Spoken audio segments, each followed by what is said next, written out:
2 Chronicles chapter 34. Josiah's reforms. Josiah was 8 years old when he became king, and he reigned in Jerusalem 31 years.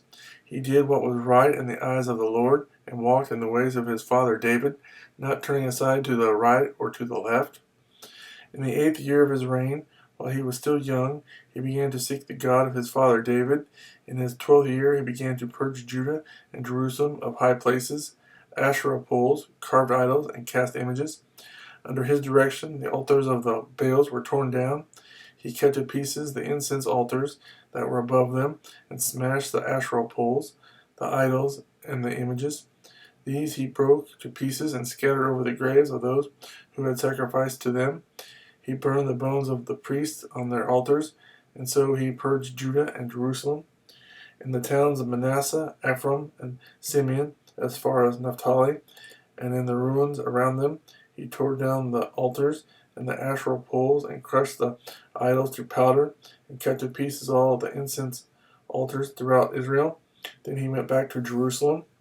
In the 18th year of Josiah's reign, to purify the land and the temple, he sent Shaphan, son of Azaliah, and Maaseiah, the ruler of the city, with Joah, son of Joaz, the recorder, to repair the temple of the Lord his God. They went to Hilkiah the high priest, and gave him the money that had been brought into the temple of God, which the Levites, who were the doorkeepers, had collected from the people of Manasseh, Ephraim, and the entire remnant of Israel, and from all the people of Judah and Benjamin, and the inhabitants of Jerusalem. Then they entrusted it to the men appointed to supervise the work on the Lord's temple. These men paid the workers who repaired and restored the temple. They also gave money to the carpenters and builders to purchase dressed stone and timber for joists and beams for the building that the kings of Judah had allowed to fall into ruin. The men did the work faithfully. Over them to direct them were Jahath and Obadiah, Levites descended from Merari, and Zechariah and Meshullam descended from Kohath. The Levites, all who were skilled in playing musical instruments, had charge of the laborers and supervised all the workers from job to job. Some of the Levites were secretaries, scribes, and doorkeepers. The book of the law found. While they were bringing out the money that had been taken into the temple of the Lord, Hilkiah the priest found the book of the law of the Lord that had been given through Moses. Hilkiah said to Shaphan, the secretary, "I have found the book of the law in the temple of the Lord." He gave it to Shaphan. Then Shaphan took the book to the king and reported to him, "Your officials are doing everything that has been committed to them. They have paid out the money that was in the temple of the Lord, and have entrusted it to the supervisors and workers." Then Shaphan, the secretary, informed the king, "Hilkiah the priest has given me a book." And Shaphan read from it in the presence of the king. When the king heard the words of the law, he tore his robes. He gave these orders to Hilkiah: Achim, son of Shaphan, Abdon, son of Micah, Shaphan the secretary, and Isaiah the king's attendant, "Go and inquire of the Lord for me and for the remnant in Israel and Judah about what is written in this book that has been found.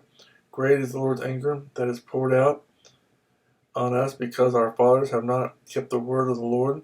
They have not acted in accordance with all that is written in this book." Hilkiah and those the king had sent with him went to speak to the prophet Huldah, who was the wife of Shallum, son of Tokhath, the son of Hazarah, keeper of the wardrobe. She lived in Jerusalem in the 2nd district. She said to them, "This is what the Lord, the God of Israel, says. Tell the men who sent you to me, this is what the Lord says. I am going to bring disaster on this place and its people.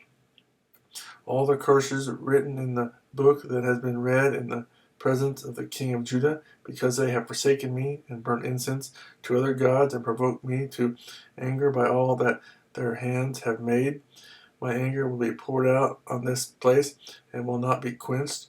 Tell the king of Judah, who sent you to inquire of the Lord, This is what the Lord, the God of Israel, says concerning the words you heard, because your heart was responsive and you humbled yourself before God when you heard what he spoke against this place and its people, and because you humbled yourself before me and tore your robes and wept in my presence, I have heard you, declares the Lord. Now I will gather you to your fathers, and you will be buried in peace. Your eyes will not see all the disaster I am going to bring on this place and on those who live there. So they took her answer back to the king. Then the king called together all the elders of Judah and Jerusalem. He went up to the temple of the Lord with the men of Judah, the people of Jerusalem, the priests and the Levites, all the people from the least to the greatest. He read in their hearing all the words of the book of the covenant, which had been found in the temple of the Lord. The king stood by his pillar and renewed the covenant in the presence of the Lord to follow the Lord and keep his commands, regulations, and decrees with all his heart and all his soul, and to obey the words of the covenant written in this book. Then he had everyone in Jerusalem and Benjamin pledge themselves to it. The people of Jerusalem did this in accordance with the covenant of God, the God of their fathers. Josiah removed all the detestable idols from all the territory belonging to the Israelites, and he had all who were present in Israel serve the Lord their God. As long as he lived, they did not fail to follow the Lord, the God of their fathers.